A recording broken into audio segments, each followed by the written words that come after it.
अस्सलाम वालेकुम, आप देख रहे हैं प्रोग्राम खबर ये है। मैं हूं शाजिया अकरम। प्रोग्राम में मेरे साथ सईद काजी हैं और समी इब्राहिम। नाजरीन, आज T20 सीरीज का दूसरा मार्का भारतीय शहर अहमदाबाद में सजेगा। आज भी शायकीन इस इंतजार में है कि जीत की खुशी के साथ ही जश्न का समा बांध दे और ये खुशी कल पाकिस्तान हॉकी टीम ने भी भारत को धूल चटा कर दी है। ग्रीन शर्ट्स ने एशियन चैंपियन ट्रॉफी के फाइनल में 4 के मुकाबले में 5 गोल से हराकर दिफाई चैंपियन भारत से ये भी एजाज छीन लिया। और साथ ही हम एक और अफसोसनाक खबर की बात करेंगे।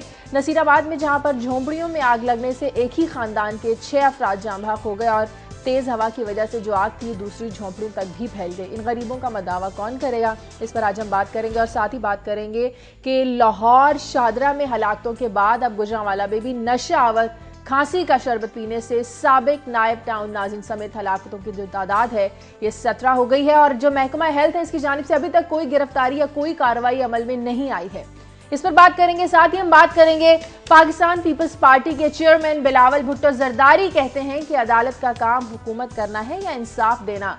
अदलिया के पास बेनजीर के कातिलों को सजा देने का वक्त क्यों नहीं है, जबकि ओपोजिशन कहती है कि बिलावल की जो सियासत की तरफ पहला कदम था यही गलत शुरू किया गया है। ये बताएंगे हम आपको। साथ ही हम आपको बताएंगे कि रोजनामा दुनिया की जानिब से रावलपिंडी और इस्लामाबाद के अखबार फरोशों के एजाज में इस्तकबालिया दिया गया है। रोजनामा दुनिया के एडिटर इन चीफ मियां आमिर महमूद ने अखबार फरोशों के बच्चों को पंजाब कॉलेज में मुफ्त तालीम देने का भी ऐलान किया है। और अब जल्द ही रोजनामा दुनिया इस्लामाबाद और रावलपिंडी में आप लोगों को आपके घरों में भी मुयस्सर होगा। हमारा सवाल सुन लीजिए। सवाल हमारा जुड़ा है खेलों से। सवाल हमारा ये है कि क्या पाकिस्तान स्पोर्ट्स की दुनिया में जो खोया हुआ मकाम था ये दोबारा हासिल करता हुआ हमें नजर आ रहा है? इस पर अपनी राय आप हमें दीजिए। ईमेल करें, SMS कीजिए या टेलीफोन कॉल के जरिए हमारे सवाल का जवाब दीजिए। कुछ और खबरें आपके साथ शेयर करने के लिए सबसे पहले काजी साहब से पूछते हैं। जी काजी साहब। शाजी, आगाज में मैं बात करूंगा। एक रिपोर्ट आई है कि जो हमारे यहाँ तकरीबन 1 लाख में से 320 माएँ जो हैं ज़िचकी के वक्त वो जाँ बहक हो जाती हैं, जबकि 1000 में से 78 बच्चे जो हैं वो मर जाते हैं। मगर इसकी एक नई जो डायमेंशन आई है वो ये है कि इसकी बड़ी वजह बताई जा रही है कि जो देहात में ट्रांसपोर्ट का निज़ाम नहीं है, वो माएँ उस क्रिटिकल मोमेंट में उन हेल्थ सेंटर्स तक या वो जिसे आप कहते हैं बेसिक हेल्थ यूनिट्स, वहाँ भी न जाने का क्या उनका इंतज़ार कर रहा होता है, किस किस्म का साजो सामान या फैसिलिटीज़। लेकिन एक सबसे बड़ी वजह ये एक नई स्टडी करवाई गई है जिसने हमें ये बताया। दूसरी खबर शाजी मेरे ज़िम्मन में ली है कि पाकिस्तान में पिछले 13 साल से वीट की प्रोडक्शन में सिर्फ 9% इजाफा हुआ है। और आज भी हम जिन औजारों से गंदम उगा रहे हैं वो ज़्यादातर अहले यूरोप और अहले अमेरिका उसे अपने म्यूज़ियम में रख चुके हैं। और इसकी वजह ये बताई जा रही है कि यहाँ कोई रिसर्च और कोई उसमें डेवलपमेंट नहीं हुई, उसमें जो हमारे ज़राअत का शोबा था। और ये भी जो इजाफा हुआ है वो कोई टेक्नोलॉजिकली इजाफा नहीं हुआ, बल्कि इसलिए कि जो कल्टीवेशन, ज़ाहिर आबादी बढ़ती है तो कल्टीवेशन का एरिया बढ़ गया है, लिहाजा ये बढ़ गया। तो इसमें जो फूड इनसिक्योरिटी है, इस इंतहाई ज़रखेज़ ज़मीन होने के बावजूद और फिर इसकी आने वाले दिनों में कीमतें बढ़ेंगी, ये एक बेसिक आप जानती हैं कि हमारा एक इंग्रेडिएंट है लोगों के खाने के लिए। और फिर आखिर में मैं बात करूंगा कि जो हमारी डोमेस्टिक डेट सर्विसिंग है वो हमारा जो टोटल रेवेन्यू है टैक्सेस के ज़रिए, यानी जो उसका 60% तक पहुंच गई।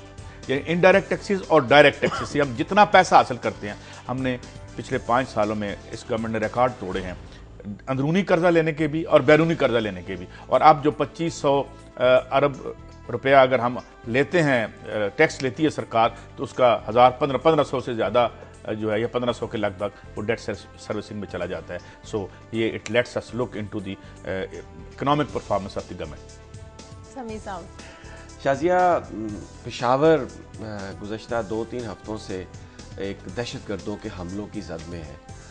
वहाँ पर बशीर बलोर साहब भी शहीद हुए, उससे पहले पेशावर एयरपोर्ट पर भी हमला हुआ। कल जो खबर आई है वहाँ से कई 100 दहशतगर्दों ने पेशावर के जो नवाही इलाके में 2-3 चेक पोस्ट हैं उन पर हमला किया।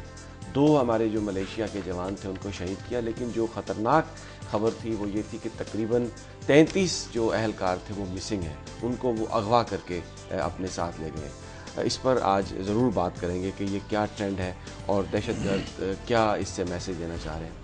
दूसरा शाजिया मैंने स्टोरी चुनी है, एक एशियन डेवलपमेंट बैंक ने ये कहा है पाकिस्तान की गवर्नमेंट को कि अगर आपने दियामर भाषा डैम को बनाना है तो उसके लिए आप पहला स्टेप ये उठाइए कि जो आप बिजली की सब्सिडी दे रहे हैं लोगों को वो पैसे सब्सिडी लोगों को देने की बजाय उसके जो फंड्स हैं वो दियामर भाषा डैम की कंस्ट्रक्शन में डाल दें। और इसके साथ उन्होंने कुछ और भी प्रपोजल दी है कि अगर आप सिर्फ 10 पैसा पर यूनिट सरचार्ज लगाते हैं सिर्फ दियामर भाषा डैम के लिए, तो 6 अरब रुपए सालाना आपको मिल जाएंगे। तो इस पर देखेंगे कि क्या ये जो चीज़ें हैं जो उन्होंने सजेस्ट की हैं, क्या पाकिस्तानी हुकूमत करेगी वो, क्योंकि माजी में भी बहुत सारी मुख्तलिफ मदाद में टैक्स लगाए गए, वो मदाद तो ख़त्म हो गई लेकिन वो टैक्स जारी रहा और फिर जिन मदों में वो पैसे जमा किए गए थे उन मदों में लगाए ही नहीं गए।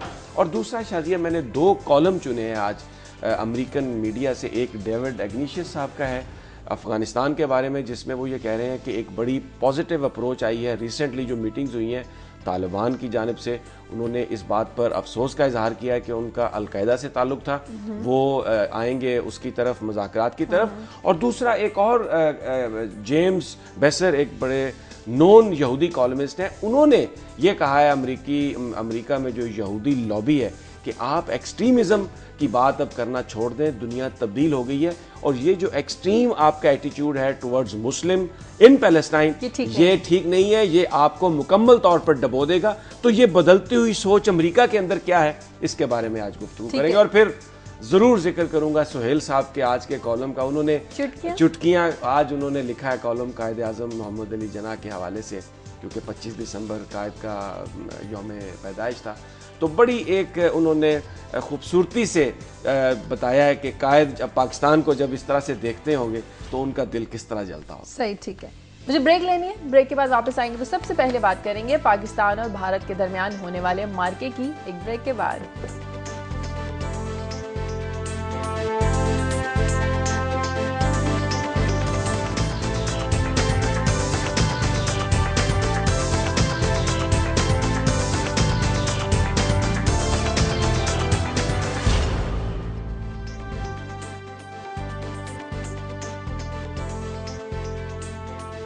ब्रेक के बाद खुशामदीद। पाकिस्तान और भारत के दरमियान T20 सीरीज का दूसरा और आखिरी मार्का मैच आज होगा। भारतीय शहर अहमदाबाद में मैदान सजेगा।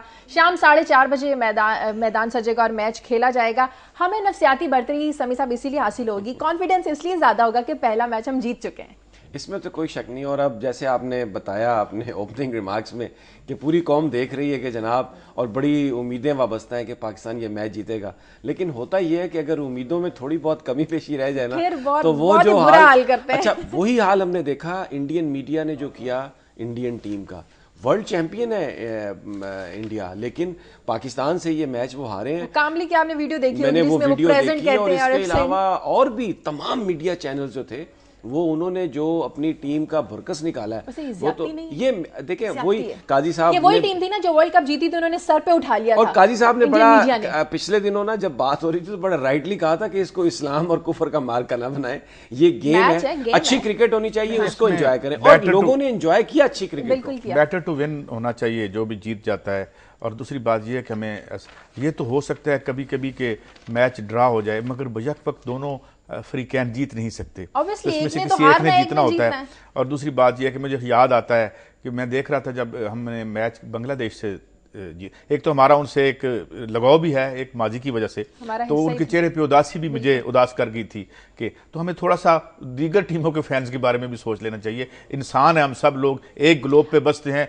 कुछ सरहदों में बट गए हैं कि और टीमों के साथ तो ठीक है इमोशंस होते हैं, लेकिन इंडिया के साथ कुछ ज्यादा ही इमोशंस हाई हो जाते हैं। हाँ, नहीं, ये देखिए ऑस्ट्रेलिया और इंग्लैंड के दरमियान जब एशेज सीरीज होती है तो उनके आपस में यही जज्बात होते हैं, राइट्स हो जाते हैं। फुटबॉल, बल्कि फुटबॉल के बारे में मुझे एक दफा एलन वुड्स ने एक लतीफा सुनाया कि अंग्रेजी में कुछ इस तरह था कि सूरत हाल तो ठीक थी, everything was going well and then all of a sudden football broke out.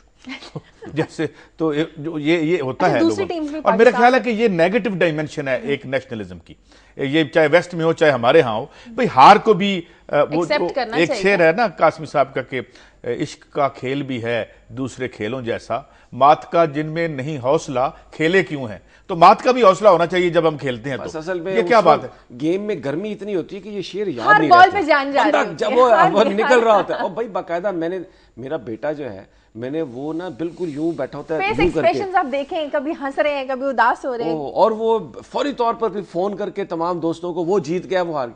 ये इमोशन जो है ये नेचुरल है। दूसरी टीम नहीं, देखिए बाहर इमोशनल नेचुरल है if it is not carried. एक अगर आप इसे शामनिज्म बना लें, इंडिया वाले से इंडियन शामनिज्म बना लें, पाकिस्तान वाले पाकिस्तानी शामनिज्म, स्पोर्ट्स है, खेल है, इसको एंजॉय करें। 1 घंटा है, 4 घंटे उसके दरमियान होना है, और एक लम्हे वो जीत के ठीक है, हम जीत के हाँ, ये है कि जीत पे कंप्रोमाइज न करें, जोर लगा के खेलें। हाँ, ये बॉल जो है तो क्या वो फिक्सिंग, एक नई फिक्सिंग आती रहती है, वो ना करें आप। हार जीत तो होती रहती है, और उम्मीदें इतनी हाई ये बात इनकी बिल्कुल सही है कि इमोशंस जरूर रखने चाहिए, लेकिन इमोशंस को ये इजाजत नहीं देनी चाहिए कि वो गिलास उठा के मेरे मुंह पे मार दे। ऐसा नहीं होना चाहिए।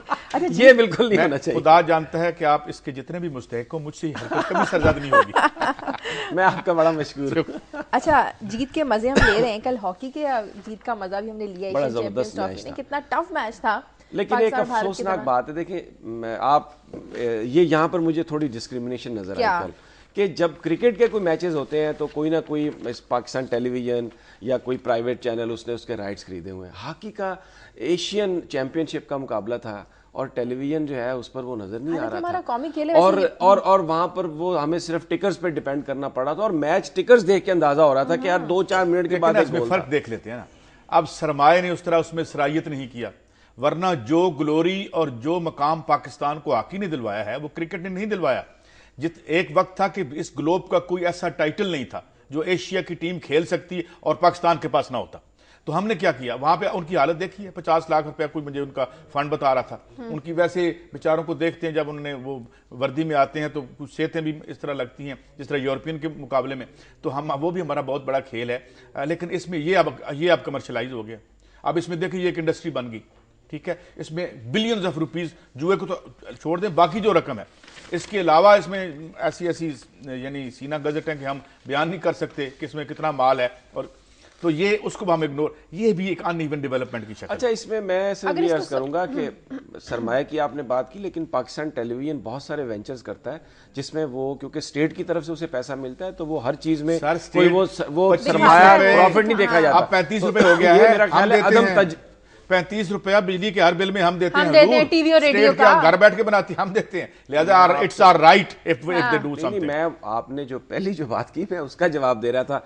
आपने कहा ना कि हर चीज में सरमाया आ गया और वो उसकी वजह से कुछ चीजें ऐसी हैं जो पाकिस्तान टेलीविजन भले उसमें मुनाफा ना भी हो, लेकिन जो कौमी चीजें हैं बिल्कुल दिखाता है, उनको वो करता है। बस वो खबरनामा चलें उस पर हम बात नहीं करते। फिर वो आगे बढ़ते हैं इस दुआ के साथ, इस दुआ के साथ कि हॉकी भी हम जो है इसको प्रमोट करें, और उसको फिर जिस तरह से ये थोड़ा सा मैं अख्तर रसूल साहब के हवाले से बात करता हूँ कि उन्होंने एक कोशिश जरूर की है कि जो हमारा एशियन स्टाइल था वही ब्यूटी थी हॉकी की, जिसमें ड्रिबलिंग है और जिसमें आपकी फॉर्मेशन जो है वो पैक डिफेंस नहीं है, जिसमें आप 2, 3 और 5 फॉरवर्ड्स के साथ खेलते हैं। हमें उसी पे खेलना चाहिए, इसी वजह से हम डोमिनेट करते थे। वेस्ट ने मैं ये कह सकता हूं कि वेस्ट ने बाकायदा हमें लगा दिया साजिश के जरिए कि हम उनके स्टाइल पे आके उनसे हार जाएं, क्योंकि हमारे स्टाइल पे वो नहीं जीत सकते। इतनी फ्लेक्सिबिलिटी नहीं है उनके प्लेयर्स के, और वो स्कूपिंग करते हैं, पैक डिफेंस करते हैं, लंबी शॉट्स। हॉकी तो हम मुझे आज भी याद है कि यूं एक ऐसा जब अटैक का एक मंजर था वो सारा डिसअपीयर हो गया, उसी के साथ हमारी ग्लोरी डिसअपीयर हो गई। उसकी एक वजह और भी थी काजी साहब, मैं आखिरी सिर्फ कमेंट करूंगा कि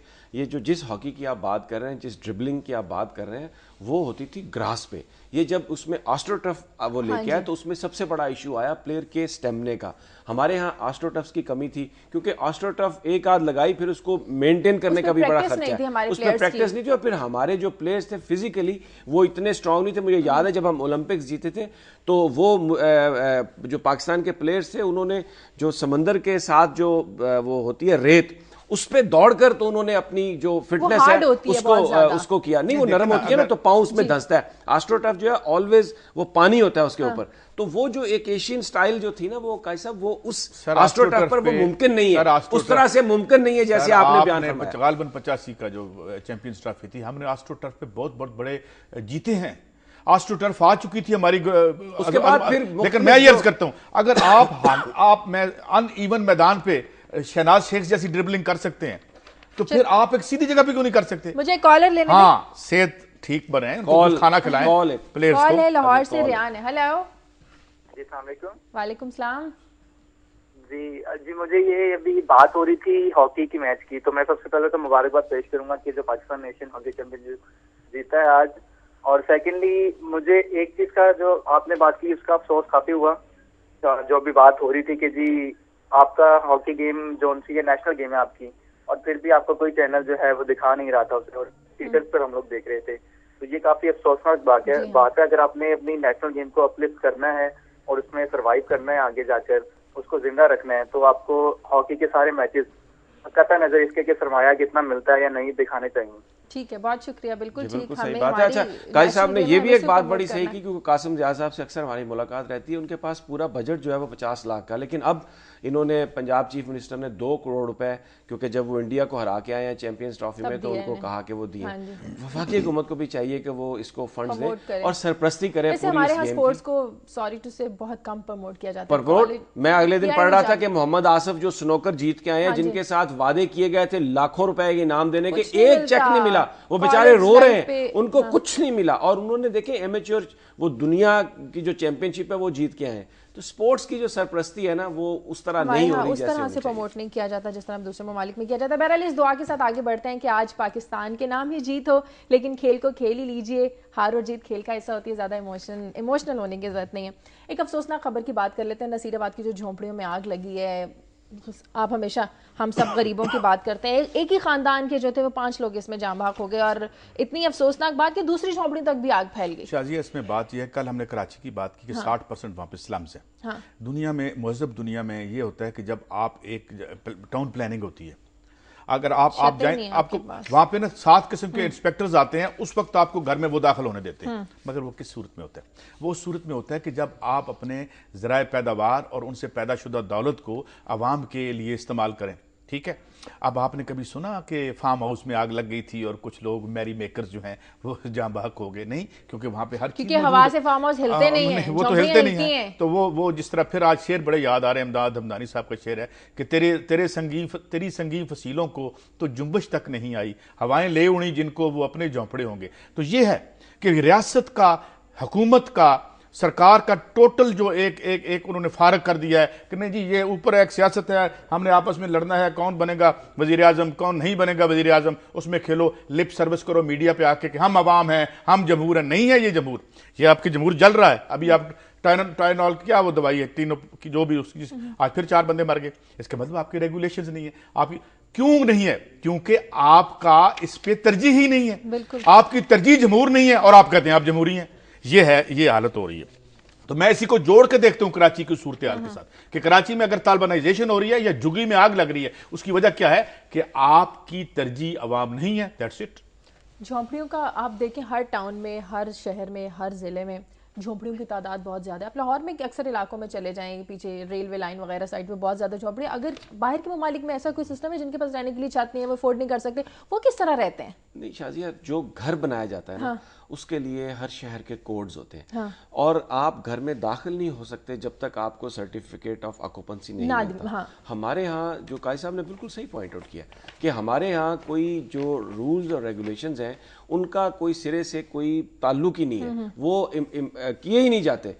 ये सिर्फ घरों की हद तक नहीं है। आप देखें, आपको जो बहुत सारे एक्सीडेंट्स होते हैं, लोग ड्राइवर्स लाइसेंस के बगैर गाड़ियां चलाते हैं। जब गाड़ियों की रजिस्ट्रेशन होती है, कोई स्मोक टेस्ट नहीं होता, कोई धुआं नहीं देखा जाता, कोई उसका ब्रेक टेस्ट नहीं है, कुछ पता नहीं है ये गाड़ी किस तरह की है। फिर जितनी उसकी कैपेसिटी है उससे ज्यादा सवार कर लिए जाते हैं उसमें। इसी तरीके से आप फैक्ट्रीज में चले जाएं, आग लगती है, लोग मर जाते हैं, कोई भी जो सेफ्टी जो स्टैंडर्ड्स हैं उनको मेंटेन नहीं किया जाता। अभी इन्होंने जिक्र किया, आपने भी जिक्र किया, टाइनो से अब गुजरांवाला में 17 आदमी मर गए। तो कोई जो आपके सिविक इदारे, उनका काम जो होना चाहिए था वो नहीं है। और उसकी एक बुनियादी वजह क्या है? ये सारे काम होते हैं जो आपका जो बीडी सिस्टम, जो बेसिक डेमोक्रेसी सिस्टम है ना, लोकल बॉडीज जो सिस्टम था, ये वो करता था। टाउन के अंदर आप लोगों को इख्तियारात देते थे, उनके नुमाइंदे होते थे और वो इन तमाम चीजों को इंश्योर करते हर जगह पर। मैं ये बात मानता हूं कि हमारे यहाँ लोकल बॉडी सिस्टम भी उस तरह के नतायज नहीं दे सका जैसी तवक्को थी, लेकिन फिर भी कुछ ना कुछ दादरसी होती थी, कुछ ना कुछ वहां पर मकामी सतह पर इसका बंदोबस्त कर लिया जाता था। अब वो है नहीं। इसका एक ही हल है, जब तक आप लोगों को इख्तियार नहीं देंगे, मकामी सतह पर लोकल बॉडीज इंस्टीट्यूशन को आप सही तरीके से नहीं फैलाएंगे, तब तक ये जो रूल्स हैं जिनका ताल्लुक इंसान की बुनियादी सेहत से है, उसका ताल्लुक उसकी सिक्योरिटी से है, उस वक्त तक इसमें ये भी अजीब बात है ना कि जब डिक्टेटर आए तो उन्होंने लोकल बॉडीज बनाया, जब जमहूर वाले आए उन्होंने निबेड़ दिया। जिन्हें बनाना चाहिए था वो उन्होंने बनाया नहीं, और जिनको हम मातूब करते हैं कि जी ये, तो बात यह है कि मसला क्या है? मसला यह है कि कोई इशू नहीं है ना लोगों की वेलफेयर, इट्स नॉट द एजेंडे से हट गया। तो उन्होंने बंद कर दिया शाजिया, लोगों की पार्टी के मैनिफेस्टो से आवाम आदमी की फलाह हट गई, तो इसलिए ये हो गया। अब उस दिन भी हमने यही कहा था जब सलीम शेख साहब से हम बात कर रहे थे कि कहीं पे भी ऐसा होता है कि जब कोई ऐसी दवा हो तो सबसे पहले सरकार ये मेक श्योर करती है कि ये दवा मिले नहीं जब तक उसकी पूरी इन्वेस्टिगेशन ना हो जाए। लेकिन इसमें तो सितम ये हुआ है कि ये रपट आ गई लेबोरेटरी की कि टाइनो सिरप से ये अमवात नहीं हुई, और ये क्या कि हशप कर दिया गया सारा मामला कि जनाब वो कोई मिक्स करके दवाई खा रहे थे, साथ में नशई थे और वो मर गए। अब 17 बंदे गुजरांवाला में मर गए। भले वो नशई थे, भले वो कुछ भी था, वो पाकिस्तान के शहरी थे, उनकी प्रोटेक्शन सरकार पाकिस्तान का फर्ज था। और ये जो ड्रग्स डिपार्टमेंट है उनका काम था कि फार्मास्यूटिकल वाले आपको पता नहीं था सड़कों पर आ गए, नहीं उन्होंने आए बेशक आए सड़कों पर, एहतजाज वो करते हैं, वो करते रहे, लेकिन हुकूमत अपनी जिम्मेदारी एहतजाज की बुनियाद पर नहीं भूल सकती। कोई इसकी जस्टिफिकेशन नहीं है। एक सिर्फ जिसकी वजह से एक शक पैदा हो गया, तो उसको जब तक वो शक दूर नहीं होता उसको नहीं बिकना चाहिए। लाई नहीं सकते उसको। मुझे एक ब्रेक लेनी है, ब्रेक के बाद वापस आते हैं।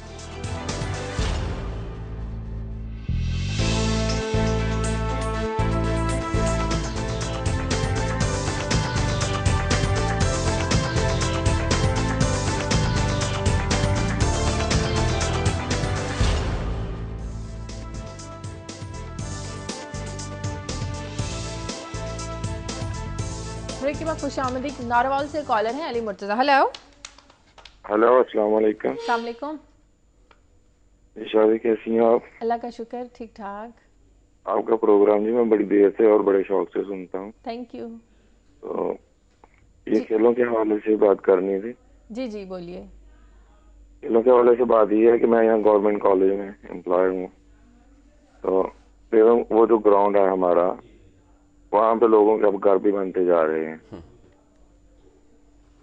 तो अभी आप बात कर रहे थे खेलों की, खेल हो तो सकते हैं, खिलाड़ी भी ग्राउंड में आ सकते हैं, लेकिन बात तो ये है कि लोग जो हैं हम जाती तौर पे यही नहीं सोचते कि हम गवर्नमेंट के साथ क्या कर रहे हैं, यानी कि अपनी जो पब्लिक प्रॉपर्टी है उसका अपने हाथ में बेड़ा गर्क कर रहे हैं। ठीक है, एक बात तो ये। दूसरी बात ये है जी दूसरी बात ये है कि मैं खुद वॉलीबॉल का प्लेयर रहा हूँ नेशनल लेवल तक करने के लिए, लेकिन जब भी वॉलीबॉल वगैरह के मैच होते थे उसके बाद खिलाड़ियों को खाने पीने के लिए कुछ भी नहीं था दिया जाता। सही ऐसी होता है। इनकी कॉलेज ये कह देता था फंड नहीं है ये नहीं। जी बिल्कुल बिल्कुल, हमने बात की कि कॉलेज लेवल पर भी इसको सपोर्ट नहीं इतना किया जाता। बहुत शुक्रिया। एक और कॉलर है लाहौर से सज्जाद। हेलो। हाँ जी सज्जाद भाई, मैं ये बात करना चाह रहा था कि असल में हमारी तरफ से इतनी खास कोशिश ही नहीं की गई और दिल से नहीं की गई, और ना ही हमने क्रिकेट के हवाले से अगर बात करूं तो आईसीसी में हमारा इतना कोई फाल किरदार भी नहीं रहा। हालांकि हमारे पड़ोस में भारत के हालात भी हमारे जैसे, बांग्लादेश में भी कुछ ना कुछ होता रहता है, और श्रीलंका के हालात तो पाकिस्तान से हमेशा से बदतर रहे हैं। अभी कुछ अमन है तो है, लेकिन इसके बावजूद वहाँ लॉबी बनी थी, उन्होंने अपने मुल्कों के लिए, अपनी कौमों के लिए, खिलाड़ियों के लिए काम किया और वहाँ इन्वेस्ट की और लॉबी बनाई, आईसीसी में लॉबी बनाई। हमारे यहाँ ये क्योंकि ये कल्चर ही नहीं है कि हम कहीं भी चले जाएं खेलों के मामले में, हमारे यहाँ पैसा लगाने की कोई इतनी रवायत नहीं है, अलबत्ता पैसा खाने की यकीनन है। और ये आप देखें कि मकामी तौर पर खिलाड़ियों के साथ जो हाल होता है, 500, 700, 200, 150 रुपए तक इनको दिए जाते हैं योमिया फंड के तौर पे। अब 50-100 रुपए में ये बेचारे घर से आएंगे, रोटी पानी खाएंगे, खेल करेंगे, क्या करेंगे? ठीक है, चोट भी लग सकती है, चोट भी लगती है तो ये इलाज अपना खुद ही करते हैं, पट्टियां इलाज मुआवजा भी खुद ही करते हैं। ये इसलिए ये ठीक है। बहुत शुक्रिया सज्जाद, आपका यही अलमिया है हमारा। काई साहब आगे बढ़ते हैं। बिलावल नहीं, ये एक सेकंड नहीं आगे बढ़ते हैं, लेकिन ये बात इन्होंने बड़ी अहम कही है कि जो सरपरस्ती सरकार की होनी चाहिए वो नहीं, और ये जो प्लेयर्स बनते हैं उसकी बेसिक नर्सरी आपका स्कूल होता है। जी हाँ, ये बात की मुझे याद है जब हम स्कूल में थे तो वहां पर जो ज़िलाई सतह पर पहले मैचेस होते थे, फिर जो टीमें जीतती थी वो डिवीजन पर जाती थी, टूर्नामेंट्स होते थे, बाकायदा तौर पर ग्राउंड्स होते थे। अब मैं भी अपना जो हमारा गवर्नमेंट हाई स्कूल जिसमें मैं पढ़ा हूँ शोरकोट में, वहां पे जाके हम देखते हैं तो ग्राउंड्स वहां पर कुछ और चीजें ही बन गई हैं, ग्राउंड ही खत्म हो गए। देखें वो बात जो कर रहे हैं, देखें ग्राउंड बन गए हैं, वो कह रहे थे जी कि हम क्या कर रहे हैं। भाई हमने क्या करना है, सरकार नहीं देखेगी तो वहां पे घर बन जाएगा किसी का, वो जमीन को अंदर डाल लेगा। बेसिकली सरकार, रियासत का क्याम का अमल किस में आया है? किस लिए कि वो अपने अकाउंट बनाए, अच्छी अच्छी गाड़ियों में झंडे में फिरे। ओ भाई, समाज को तरतीब दें, उसमें खेलों का सामान करें। कोई और जब वो काम नहीं होगा फिर खुद रहो चीजें होंगी, लोग कब्जे भी करेंगे। ये भी उसकी वजह यह है कि हमारा उस तरफ है। आगे बढ़ते हैं। जो आपने बात सही जो पॉइंट आउट उन्होंने मुझे किया, अच्छी तरह याद है कि जब मैं भी स्पोर्ट्स करती थी स्कूल लाइफ में, तब मुझे 100 रुपया मिलता था। अगर कोई जीत जाता था तो हारने वाले को 50। अब देखें हम भी किस गेम की बात कर रहे हैं, हॉकी की या क्रिकेट की। वो जो कॉलर थे उन्होंने कहा मैं वॉलीबॉल जो है वो नेशनल लेवल तक खेल के आया हूँ, और मैच के बाद हमें खाने के लिए भी कोई पैसा नहीं मिलता, और फिर रिटायरमेंट के बाद नौकरी भी कोई नहीं। हाँ जी, बिलावल भुट्टो जरदारी की बात कर लेते हैं। ये बड़ा इंटरेस्टिंग था, इस पे मैंने खास तौर पे काम किया है क्योंकि वो नए आए हैं चेयरमैन, और हम उन्हें वेलकम भी कहते हैं। बहुत बड़ी पार्टी है हमारी, तो एसोसिएशन इस पार्टी के साथ पड़ी है। मगर मुझे लगता है कि उन्हें शायद आगाह नहीं किया गया बहुत सारे हकायक के बारे में। आज मैं रिपोर्ट देख रहा था, और एज अ चेयरमैन उन्हें पूछना चाहिए अपनी, क्योंकि ये हुकूमत बेनज़ीर भुट्टो के नाम पे आई थी और उनकी यानी बिलावल के नाम पे, तो फिर ये कुछ सवालात हैं जो मैं पूछना चाहता हूँ, जो जज साहब के हवाले से और कोर्ट के हवाले से उन्होंने कहा है। शायद ये पहली बात इसमें यह है कि FIA जो कि फेडरल गवर्नमेंट के अंडर है, उसने 8 बार चलान पेश किया और 8 बार वो इनकम्प्लीट था। जी हाँ, एतजाज और फेडरल गवर्नमेंट उसके अंडर थी। अच्छा, उसके बाद शायद बात यह है कि चालान जो है वो अब चंद महीने पहले सबमिट किया गया है। तो अदालतें क्या करती, इसमें कुछ फैक्ट्स और भी बड़े इंटरेस्टिंग है। अच्छा, लीगल एक्सपर्ट्स ये कहते हैं कि जब 4 साल तक चालान ही सबमिट ना हो तो मुकदमा वैसे ही फारग हो जाता है। ये पूछना चाहिए उनको अपनी, क्योंकि इनकी हुकूमत में हुआ। फिर उसके बाद शाजिया कोई 10 तो FIA के चीफ बदले पीपल्स पार्टी की गवर्नमेंट में, ये भी इस सरकार की जिम्मेदारी थी। मुशर्रफ जो इन्वेस्टिगेशन करके गया था या उनकी जो, उसमें एक कुछ इजाफा नहीं हुआ। ये भी पूछना चाहिए कि ये क्यों नहीं किया गया। इसके बाद शाजिया मुशर्रफ को इन्होंने इंडाइट नहीं किया। अदालतों ने कहा कि जाओ उसको पकड़ के लेके आओ, तो क्यों नहीं? अदालतों ने कन्फिस्केट की इसकी प्रॉपर्टी। सरकार ने कुछ नहीं किया। उसके बाद शाजिया हम देखते हैं कि 127 विटनेसेस पेश किए जाने थे, जिसमें से बाद 55 हो गए और आज तक 17 पेश किए गए। विटनेस किसने पेश करना है? अदालत ने नहीं पेश करना। गवर्नमेंट के नीचे जो इदारे हैं उन्होंने 4 साल तक विटनेस नहीं पेश किए, 8 चालान बदले, तो फिर आप कोर्ट को कैसे अलग कर सकते हैं? अब बात ये, वो एक नए आए हैं, उन्हें चाहिए कि वो CEC से पूछें, वो उन्हें चाहिए कि अपनी गवर्नमेंट की कैबिनेट से पूछें। And even as chairman of the Pakistan Peoples Party वो अपने सदर पाकिस्तान से भी पूछ सकते हैं, क्योंकि हैं तो वो उनके फर्जंद अर्जुमंद, मगर एक मर्तबे के लिहाज से अगर हम सियासी तौर पर देखें तो ये सब किसने मुझे किया? तो लगता है बस ये अदालतों ने किया। तकरीर जोश में उन्होंने कर दी, तनकीद तो ये कर दी। 4-5 पॉइंट थे। मैं समझता हूँ वेलकम है in politics, is a fresh blood. लेकिन आए और ये पूछे जोश बड़ा अच्छा था। और इसमें बाद में एक और भी नुक्ता है, आप पहले बात कर लें जी। अच्छा, एक तो मैं काजी साहब ने जो चीज़ें कही हैं सही कही होंगी, लेकिन बात यह है कि जो कत्ल की तहकीकात है वो जॉइंट इन्वेस्टिगेशन टीम में FIA कर सकती है। वैसे ये पुलिस का काम होता है। वाकया यहाँ लियाकत बाग में हुआ ना, तो वहाँ पर फेडरल गवर्नमेंट नहीं है, पंजाब गवर्नमेंट है वहाँ पर, और ये जो सारी तहकीकात करनी है, ये जो वहाँ की पुलिस है उसके जिम्मे ये सारा काम है करने का। तो आपने पुलिस को तो करने ही नहीं दिया, आपने बहस नहीं, आपने तो UN में भेज दिया भाई, स्कॉटलैंड में आपने तो मुकदमा, क्या नवाज शरीफ साहब की, शहबाज शरीफ साहब की गवर्नमेंट, उन्होंने UN में भेजा था। नहीं, UN में जो भेजा था उसका ये मकसद नहीं था कि जो पुलिस की इन्वेस्टिगेशन है वो खत्म कर दी जाए। इसलिए आपने कहा आपके सारे लीडर्स के बयान आज कल निकाल लेते हैं कि नहीं जी हमें यहाँ पे एतबार ही नहीं है, हम तो बाहर से करा के स्कॉटलैंड यार्ड को ले आए। अच्छा, फिर इसमें मैं एक आखिरी बात भी ऐड कर दूं, जिन्होंने वो धुलवाया था, आपने तफ्तीश शुरू वहां से करनी थी, उनका नाम ही नहीं, नाम नहीं, उनको पोस्टिंग मिली बाद में। अच्छा, मैं इजाजत है, मैं ये सारी बातें आपकी सही होंगी, लेकिन UN है भाई, थोड़ा सा पढ़ लें जरा। UN और स्कॉटलैंड यार्ड का जो मामला था उसका यह मतलब नहीं था कि जो पंजाब पुलिस ने अपनी इन्वेस्टिगेशन करनी थी उसको बंद कर दिया गया। तो फिर पंजाब पुलिस के खिलाफ क्यों नहीं तकरीर की बिलावल साहब ने? कोर्ट के खिलाफ? मैं एक आपको फैक्ट बता रहा हूं, आपने FIA। मुझे एक बात आप बता दें, कल एक TV के प्रोग्राम में आपके नवीद कमर साहब ने यह कहा है कि हमें हाई लेवल पे ये कम्युनिकेट किया गया था कि मुशर्रफ साहब को आपात नहीं, ये उन्होंने टीवी पे, मेन बड़े टीवी पे कहा। तो इसको भी एक्सप्लेन कर दें आप।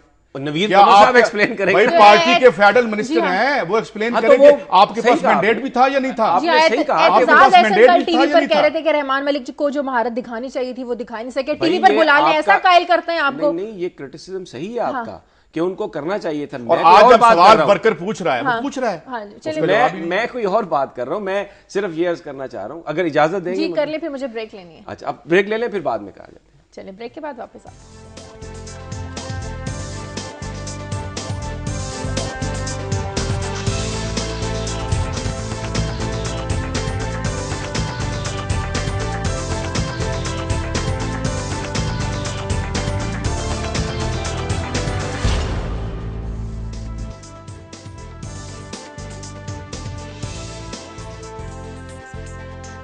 ब्रेक के बाद खुशामदीद जी। समी साहब अपनी बात जारी रखें। देखिए, हम लोग बात कर रहे थे जो सवालात काजी साहब ने उठाए बिलावल भुट्टो से, ये बड़े लेजिटिमेट क्वेश्चन है जो इन्होंने उठाए। मैं तो सिर्फ क्योंकि कल मैं वहाँ पर था तो मैं एक अपनी ऑब्जर्वेशन जो है वो करना चाहता हूँ कि ये एक बड़ी हैरान कुन बात थी कि पीपल्स पार्टी की परफॉर्मेंस के हवाले से अगर हम मीडिया को देखते हैं, कॉल्स भी आती हैं, लोगों के हालात भी देखते हैं, तो कोई भी उससे मुतमईन नज़र नहीं आता। लेकिन हम जब सखर से जो नौडेरो तक का, लाड़काना तक का, गड़ी खुदाबख्श भुट्टो तक का जो सफ़र था ना शाजिया, वो ऐसा था कि एक कतार थी गाड़ियों की जो चली जा रही थी, और फिर अभी हम कई मील दूर थे तो गाड़ियां आगे नहीं जा सकती थी, और मैंने देखा लोग उतर के उन गाड़ियों में से जिस तरह वो चींटियां चल जा रही होती है ना, पूरा एक सैलाब की तरह लोग वहां उस तरफ जा रहे थे। और उसमें पहली मैंने बड़े बड़े यानी वहां पर हमारे साथ जो थे वो जो चेयरमैन, डिप्टी चेयरमैन है साबर बलोच, वो भी कोई आगे नहीं जा सकते, पैदल जा रहे हैं।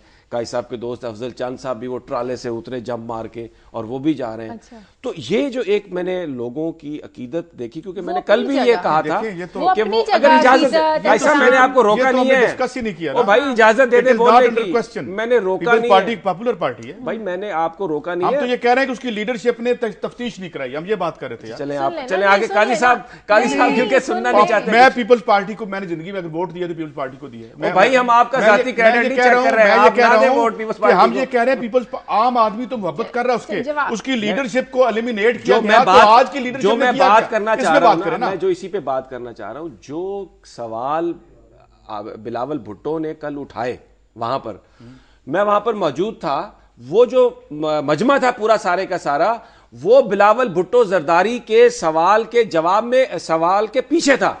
वो सवाल सिर्फ बिलावल जरदारी का नहीं था। जब वो सवाल कर रहे थे तो he was connected with the people. मैं ये बात कर रहा हूं, जो आपकी राय से मुख्तलिफ है, आपसे एग्री करता हूं। जो आपकी राय है ना, लोगों की राय, साहब मैं आपसे एग्री करता हूं।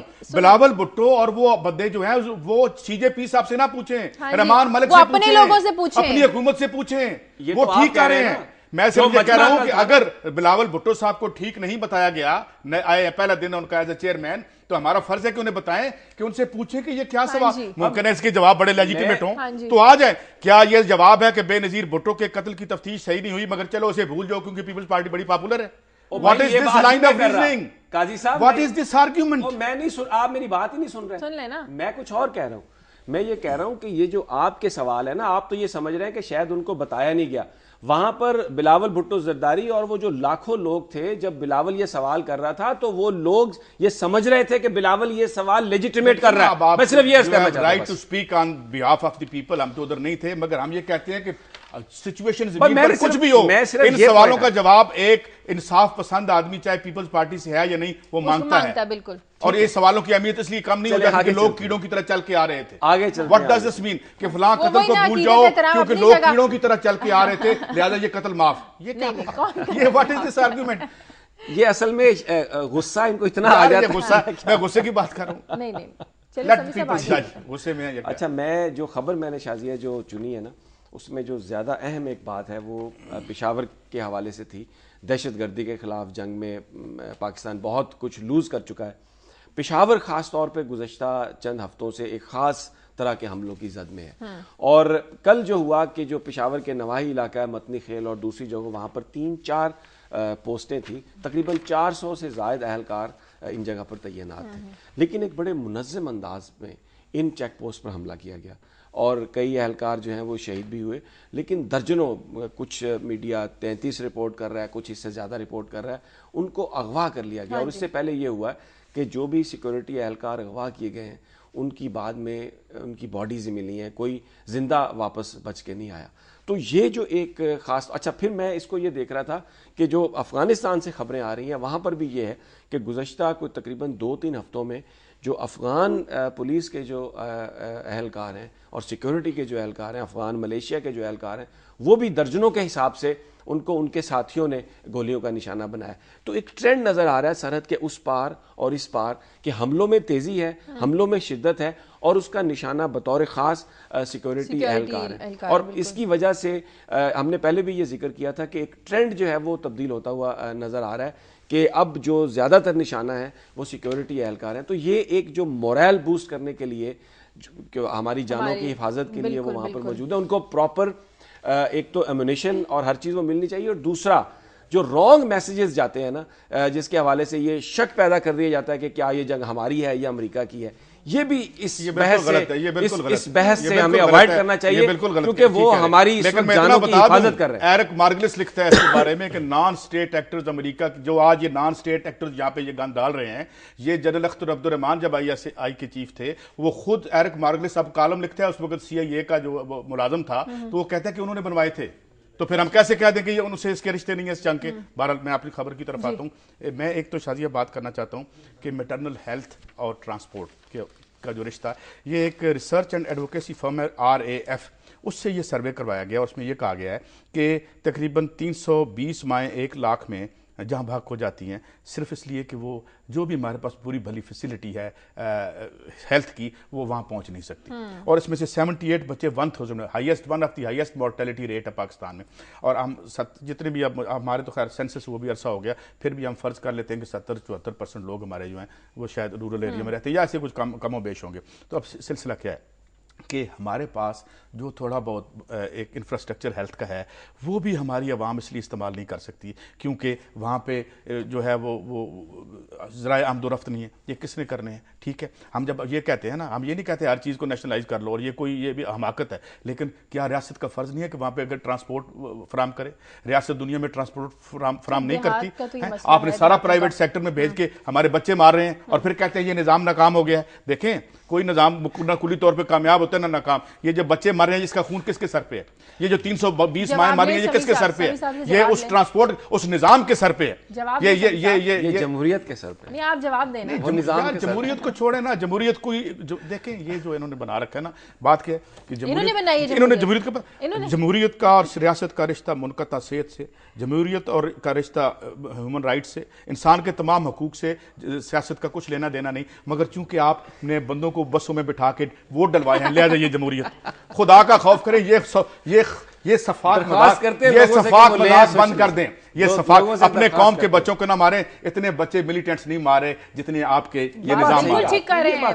ये सही बात है। ये मैस किलिंग है, मैस किलिंग। ये बात सही है। ये टारगेट किलिंग और कराची की किलिंग से बहुत ज्यादा है। इसकी लाशें गिनने और फिर इसका खून देखें कि किन के हाथ पे नाइस सूट पहन के जो सुबह पॉलिसियां बना के हमें जमहूरियत का दर्स देते हैं ना, उनसे पूछें। ये सही कह रहे हैं। तो किस चीज का दर्स दें? ये जमहूरियत है, ये हम जो कर रहे हैं, ये जमहूरियत है। जमहूरियत बड़ी अच्छी चीज होती है माशाल्लाह, इसको हाथ नहीं लगाना आपने। जो आप पॉलिसीज वहां बैठ के बनाते हैं, उससे अगर हमारे बच्चे मर रहे हैं तो ये जमहूरियत नहीं है, ये हिटलर से भी बदतरीन खौफनाक डिक्टेटरशिप है। नहीं, मैं भी इससे एग्री करता हूं कि ये जो अमवात है, बहरहाल इसका रिस्पॉन्सिबल रियासत ही होगी। उनके जिम्मे ये काम है, वो अपना फरीजा नहीं सर अंजाम दे रहे, तो वही रिस्पॉन्सिबल है। इससे तो कोई मुझे इनसे इख्तलाफ नहीं है। मुझे सिर्फ इख्तलाफ इस पे आता है कि ये जो जिस निजाम को लाने की ये बात करते हैं, बरमला उसका इजहार नहीं कर सकते। निजाम को लाने की बात नहीं करते। ना तो मैं किसी पेंटागन से लाइन लेके बोलता हूं, ना मैं किसी, मैं आवाम के लिए बोलता हूं। आप ना मैं स्टेट डिपार्टमेंट, ना मैं स्टेट डिपार्टमेंट से लाइन लेता हूं, ना मैं सरमाए के ढेर पे बैठे हुए किसी की कठपुतली हूं। मैं वो बात करूंगा जो आवाम की है। इस पे आप मुझे कुफर का दे देना, मुझे वो भी कबूल है, क्योंकि मेरी स्ट्रिंग इस मुल्क के अवाम के हाथ में है, ना सरमादारों के हाथ में है, ना अमेरिकन इंपीरियलिज्म के हाथ में है। अब वो रूस रहा नहीं जिससे आप लाइन लेते थे। क्रिमिनल खत्म हो गया। अब वो अमेरिका है जिससे आप लाइन ले रहे हैं। हम वो देखने वाले बता रहे हैं आपको। अच्छा, अब मैं आता हूं तो अपनी दूसरी खबर की जानिब। एक दियामर भाषा डैम, हमारा जो एनर्जी क्राइसिस है उसको सॉल्व करने के लिए ये एक अहम इसकी पोजीशन है, क्योंकि 4500 मेगावाट इससे बिजली मिलेगी और इसके अलावा ये वाटर एक रिजर्वायर भी होगा जो हमारी फसलों को दे सकेगा। लेकिन अब एशियन डेवलपमेंट बैंक, पहले तो उन्होंने ये कहा था कि आप इंडिया से लें जी सर्टिफिकेट NOC, क्योंकि ये जो टेरिटरी है ये डिस्प्यूटेड टेरिटरी है। अब उन्होंने ये कहा है, लेकिन क्योंकि अमेरिका ने ये कहा कि वो $200 मिलियन एनुअली देगा, तो लग रहा है कि इसकी जो प्रोजेक्ट की लेजिटिमेसी है, जो दुनिया के मल्टीलैटरल्स हैं उन्होंने इसको तस्लीम कर लिया। उन्होंने ये कहा कि जो आप बिजली की सब्सिडी में पैसे दे रहे हैं, वो पैसे आप डाइवर्ट कर दें दियामर भाषा डैम के लिए, क्योंकि $13 बिलियन इसकी कास्ट है, तो वो बहुत ज़्यादा कास्ट है, कोई पूरा नहीं कर सकता। इसके अलावा और उन्होंने ये भी एक सजेशन दी है कि 10 पैसे अगर आप यूनिट पे सरचार्ज लगाएं इस डैम का, तो उसमें ये होगा कि आपको 6 अरब रुपए सालाना आपको पैसे अवेलेबल होंगे, जो जिससे ये आप इस डैम की तरफ अपने कदम बढ़ा सकते हैं। तो ये जो प्रपोजल है उनकी, ये तो है तो खासी बेहतर, लेकिन माजी में हुआ ये है कि जिस मद के लिए हुकूमत ने टैक्स लिया है उस मद में नहीं गया, वो अपनी अमूर चलाने के लिए उस पैसे का गलत इस्तेमाल किया गया है। और दूसरी बात ये थी कि ये तमाम चीज़ें करने के बावजूद भी हमें ये प्रोजेक्ट कंप्लीट करने के लिए बैरूनी फंडिंग की ज़रूरत है, क्योंकि अगर वो फंडिंग नहीं आएगी तो ये पैसे अगर हम कर भी लें तो दियामर भाषा डैम नहीं बनेगा। तो इसलिए अगर ये सब्सिडी आपने लोगों से लेनी है तो पहले ये इस बात को यकीनी बनाएं कि आपने दूसरे वसाइल से भी इतने पैसे इकट्ठे कर लेने हैं और ये पैसे भी उसी मद में लगेंगे, नहीं तो लोगों को मजीद ऑलरेडी जिस मुश्किल में है उनको मजीद मुश्किल में धकेलना इस बहाने से मुनासिब नहीं। मुझे रावलपिंडी और इस्लामाबाद के शहरियों को अच्छी खबर देनी है कि जल्द ही उनकी दहलीज पर रोजनामा दुनिया पहुंचेगा। कल अखबार फरोशों के एजाज में इस्तकबालिया दिया गया और रोजनामा दुनिया के जो एडिटर इन चीफ हैं मियां आमिर महमूद, इन्होंने जो अखबार फरोशों के बच्चे हैं इनको पंजाब कॉलेज में मुफ्त तालीम देने का ऐलान किया है। जबरदस्त, ये तो बड़ी एक अच्छी बात है। और मैं ये रोजनामा दुनिया जहां पे भी गया है मकबूल हुआ है माशाल्लाह। मकबूल होने के अलावा ये जिस खास तौर पर पर्टिकुलरली जिस बात का आप जिक्र कर रही हैं, मियां आमिर साहब जहां पर भी गए हैं उन्होंने जो खास तौर पर जो हाकर्स हैं, अखबार फरोश हैं, उनकी फलाह बहबूद के लिए कई मंसूबे उन्होंने शुरू किए। बल्कि अब तो वो तो इसको एक पूरी इंडस्ट्री इस तरह से बनाने के बारे में सोच रहे हैं कि अखबार फरोशों को पेंशन भी मिले, उनके पूरे जो मेडिकल हैं उसके अखराजात भी, यानी वो कई चीजें तालीम तो वो दे। एक नई तरह जो मियां साहब ने रखी है इन बच्चों को, जाहिर है ये बड़े अच्छे स्कूल में पढ़ेंगे, सरकार को भी देखना चाहिए कि वो भी मैच करे इसको उन बच्चों के लिए जो दीगर बच्चे हैं जिन तक हम प्राइवेट या ये लोग नहीं पहुंच सकते। तो एक शायद इस तरह से कुछ ठीक हो जाए। चलिए, बड़ी अच्छी बात है। शाजिया, ये मेरी आखिरी स्टोरी थी। वीट प्रोडक्शन में जो है पिछले 13 साल में 9% राइज हुई है और अफसोस की बात यह है कि इसमें जो इजाफा हुआ है वो इस वजह से नहीं हुआ कि हमने इसमें कोई इसमें तरक्की की हमने या इसमें कोई टेक्नोलॉजिकली, और अब हमें फूड सिक्योरिटी का अंदेशा रहता है। हालांकि हम दुनिया की सबसे एक जरखेज ज़मीनों में से एक ज़मीन है और उसमें अब मुझे लग रहा है कि आपका वक्त खत्म हो गया। बहरहाल इस पर हम आइंदा बात करेंगे कि जो इजाफा हुआ है 11 सालों में 22 मिलियन टन से 24 मिलियन टन तक आए और माहिरीन कहते हैं 28 मिलियन टन तक होना चाहिए था। इससे भी हम कहीं आगे बढ़ा के ले जा सकते हैं, मगर फिर वही बात, प्रियोरिटी ही जब ये नहीं है, सिस्टम ही जब वो है ऐसा ख़राब है तो उसमें फिर ये मसाइल होंगे। मैं भी ये रह गया हूँ, जो 2 कॉलम मैंने चुने थे अमेरिकन मीडिया से, जो अब अपने अरबाब इख्तियार को ये कह रहे हैं कि आप अपने अंदर तब्दीली पैदा करें, ख़ास तौर पर जो इसराइल के हवाले से जो एक सोच है कि उसमें आप तब्दीली करें, नहीं तो मुसलमान जो हैं वो बिल्कुल पूरी दुनिया आपसे हट जाएगी। और दूसरा, तालिबान के जो रिसेंट कन्वर्सेशंस हुई हैं उसके हवाले से ये बात है कि पहली दफ़ा तालिबान ने ये कहा है कि वो अलकायदा के साथ जो उनका ताल्लुक था उस पर उन्हें अफसोस है। तो लग रहा है कि शायद आगे चलकर बातचीत के मेरे ख्याल में वो अमेरिका रास्ता हमवार कर रहा है कि भाई आ जाओ, कल तुम दुश्मन थे, आज हमारे दोस्त, तो मिलकर हुकूमत करते हैं। चलिए, मुझे क्लोजिंग देनी है, प्रोग्राम का वक्त खत्म हो गया है। आपसे मुलाकात होगी पीर वाले दिन। प्रोग्राम के लिए आप फीडबैक दीजिए खबर@दुनिया TV.tv पर। इजाजत दीजिए, अल्लाह हाफ़िज़।